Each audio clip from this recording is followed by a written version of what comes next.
So the question is, does America want Uganda to be a democracy, a strong democracy like America, or do they still want us to just be as a pawn? As we discuss, maybe we'll attempt that. I thank you, Jeff. Mu lukungaano lw'amawanga okwetooloola ensi yonna nga luno lwakungaanya abali ku ludda oluvuganya gavumenti era abalwanirizi b'eddembe mu nsi yonna.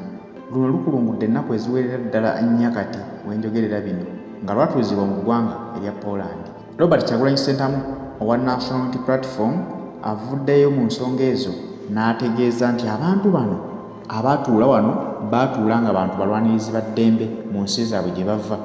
Ekituuza abantu bano wabaawo ensonga ez'okutunulamu kubanga abantu abali mu gavumenti be baba banyigiriza bannansi ate be baba n'eddoboozi eddene ennyo okwogera eri amawanga naddala amawanga g'abazungu agafandinga n'ensi eziteesobola nti abali mu buyinza tebasobola kulaga kifaananyi kituufu kiba mu nsi zaabwe wabula bo basiiga akazigo okulaga nti buli kimu kitambula bulungi era nga kye baba baagala kwongera kufunirako nsimbi okuva mu bazungu abo boogere bateekamu ensimbi beenywerize mu buyinza n'okwongera okunyweza enkola yaabwe ey'obwannakyemalira. Ono atabukidde abazungu nti kati bo ng'abakulembeze abali ku ludda olw'opozitioni oba abalwanirizi b'eddembe bwe bakola enkuŋŋaana nga zino ne bavaayo okwogerako baba bazze okwogera ensonga entuufu eri mawanga gye baba bava. Baba tebazze kusiiga nziro bakulembeze ababakulembera wabula baba bazze okutangaaza ekifaananyi ekituufu ekiri mu nsi ezo abakulembeze abali mu buyinza kye baba batasobola kulaga bazungu abo.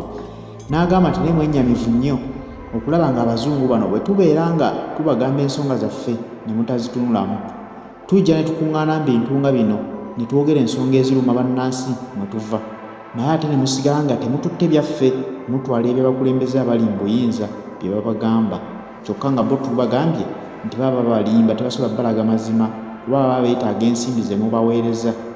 Bwe tubagamba nti ekitta abantu naddala mu nsi gye nva ekya Uganda naddala ekitulugunya bantu ekiwamba abantu abatalina musango kyeyongera ne tulowooza nti waakiri munaateekawo ko ku mbeera ey'okunoonyereza ku nsonga ezo bwe mumanya nti ensimbi ze muwaayo zikozesebwa okuyamba gavumenti ate okunyigiriza bannansi bennyini be yandibadde kulembera. Lwaki temusooka ne mulinnyako mu kyawakati ne mulyoka mumanya nti lwaki tubawo ensimbi ate ne muzikozesa okunyigiriza bannansi? Ono atabukidde abazungu nga bagamba nti balinga abawagira obwannakyemalira mu mawanga ag'enjawulo kubanga bwe tusigala nga tubalaga ebintu bino n'ate mwe ne mwesulayo gwannaggamba ne musigala nga mutulwa ne badikiteeta ne musigala nga mubafandinga. In one statement, I would say, do not sponsor our oppression. Do not pay our oppressors because Uganda largely depends on foreign aid, and the US being our biggest donor, they know what exactly they are sponsoring. We could write a whole book about that, but our request has been precise. Please make democracy, the rule of law, and respect for human rights preconditions for collaboration, because it shouldn't be charity, it's collaboration. These are a collaboration of equals. Let it be about the values that bring us together: democracy, respect for human rights, and the rule of law. Ekisinza okumwennyamiza kwe kulaba nti azze ayogera enfunda eziwera ng'alaga ekifaananyi kya Mwami Museveni ekituufu n'alowooza nti abantu abo osanga banaakendeeza ku nsimbi ze bawa Uganda. Ensimbi eziweebwa Uganda zikozesebwa kugula masasi, teya gaasi, mpozi n'okuzimba amakomera mwe banaasibira bannayuganda abatalina misango, mpozi n'okufandinga abo ababba ettaka lya bannayuganda okubabuzaako we batudde. Nti naye kyamwennyamizza nnyo okulaba nga mu mbeera eyabadde mu ggwanga Uganda ate abazungu bavuddeyo buvi nga bagamba nti bo baagala nnyo enkola za Museveni kubanga ye mulwanyi waabwe, ye mulwanirizi w'eddembe asooka, kubanga jjukira bamuteekamu ensimbi n'agenda ajjeeri ne liyambako mu mawanga ag'enjawulo okukakanya entalo ezibeera mu mawanga ago. Naye ne batamanya nti entalo ezibeera mu ago amawanga ani aziteekawo. Museveni alina eggye eribumba nti ligenze kulwanyisa bujagalalo obuli mu mawanga ago, naye ng'ate yasindikayo akabinja akatabula kaveeko okulwanagano nga kyabala nti bw'anaasindikayo akabinja ne katandika okukola effujjo ku bannansi abo balina omuwa ensimbi nti asitule eggye erirye ligende likubagane n'akabinja ako. N'awunzika nga yalumba entalo ate era yazifunamu. kati Kyagulanyi Ssentamu ekyo ekimwennyamiza kyekimulumya omutwe nti lwaki abantu bano waakiri tebeebeereramu ne basooka bamanya nti omuntu gwe tuwa ensimbi zino ate yanyigiriza abantu, omuntu gwe tuwa ensimbi azikozesa kunyigiriza bannansi bakulembera. N'agamba nti ekintu ekyo kiba kikolwa kikyamu kubanga kiba kiraga nti nabo beenyigira butereevu mu bwannakyemalira, beenyigira butereevu mu kulinnyirira eddembe lya bannayuganda. Ono abyogedde ng'ayogera ku lwa Uganda eyiye gy'ava. Kati nga bannayuganda beebuuza nti bino Kyagulanyi Ssentamu byagenda agamba abazungu basale obuyambi bwa Museveni kinaasoboka, lwaki atwalayo ensonga ze nga buli kadde n'ate ne baba nga bali tebaziwuliriza ne babeera nga basigala baweereza Museveni ensimbi eziddukanya gavumenti ye n'okutulugunya bannayuganda? Ekyo ekibuuzo kibadde ku mimwa gya bannayuganda, naye ansa eri nti Kyagulanyi Ssentamu akola ogugwe. Neffe bwe tunalaga nti tuli comfortable mu ggwanga mwe tuli ne tuzinga obuzinza emikono ne tusirika ne tutabaako nsonga yonna gye tulagawo nti tunyigirizibwa, abantu bali bajja kulowooza nti Kyagulanyi Ssentamu ayogeza bwogeza bukyayi tayagala Museveni. Naye nga bannayuganda bali comfortable bwe batyo ngamba otya nti banyigirizibwa, kitegeeza nti abantu tuba tulina naffe okulagawo embeera ekakasa nti mbutuufu tunyigirizibwa. Kye tuliko tuli ku kyokya. Bwe tutaakola ekyo abantu bali bajja kusigala nga omwami ono bamulaba nga alimba, bajja kusigala nga omwami Museveni bamuweereza ensimbi eziddukanya emirimu gye, kumbe bo balowooza addukanya ggwanga, kumbe yazikozesa okwekuumira mbuyinza n'okutulugunya eddembe lya munnayuganda n'okukumalako ebibyo. Ssente ezo zibakozesa okuleeta ab'emmundu ababasengula ku ttaka lyammwe, zibakozesa okuzimba amakomera mwe babasibira nga temulina musango, zibakozesa okugula drones mwe bawambira abaana bammwe. Ezo ensimbi ffe tulina okuteekawo embeera ne tubaga nti owaaye kimala tukooye. Bwe banaalaba nga ne bannayuganda naffe twekyanze bajja kugamba wama ekituufu eggwanga linyigirizibwa. Naye tunaatula obutuuzi ne tusirika tujja kifuuwa nga tukizza munda. I'm personally struggling to be polite in my communication because I don't want to sound angry, but I'm actually angry. You know, I'm trying as much as possible to avoid words like hypocrisy, words like intellectual dishonesty. However, Ka represents me a great deal. We indeed are not asking the United States to save us. We are only saying, stop sponsoring our oppression. We are not asking you to come save us. We are trying to save ourselves, but we are being held back, you know, because we are trying to fight to save ourselves, but we cannot fight against the American dollars.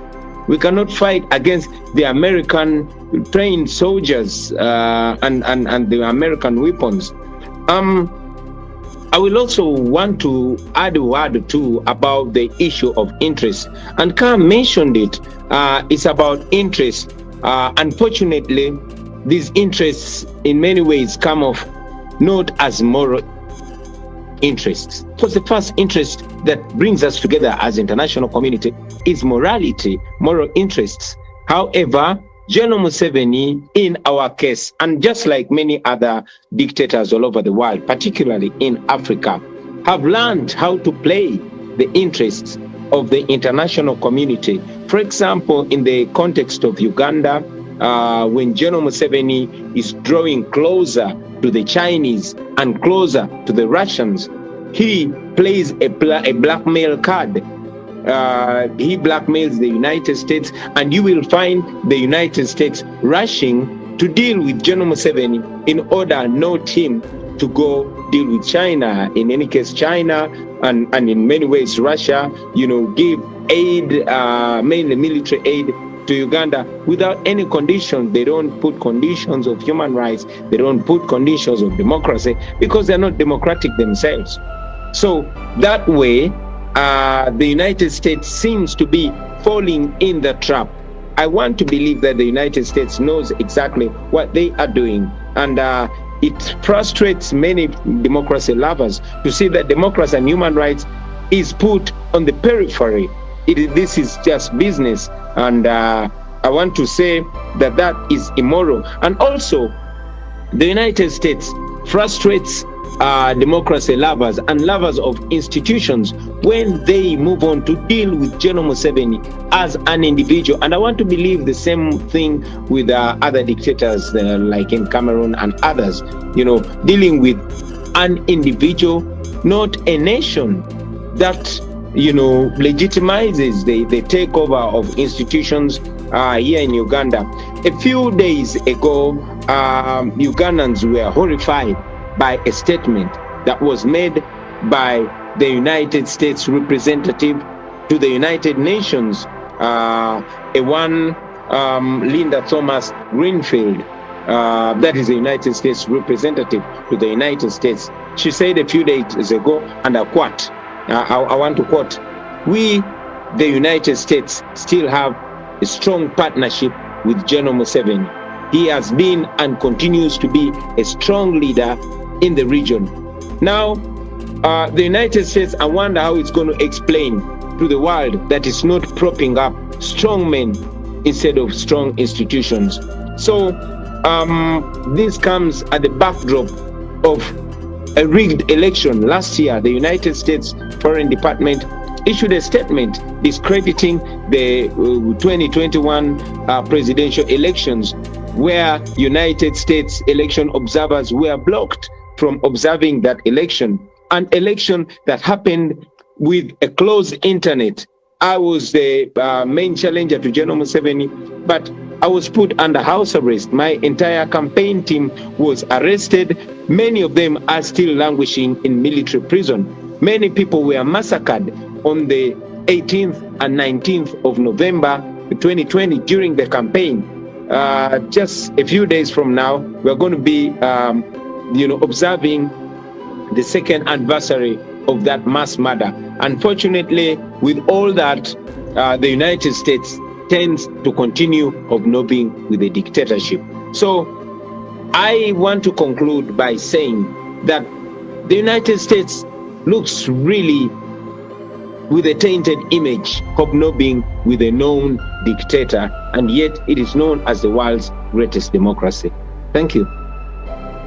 Thanks very much, Bobby, for speaking up.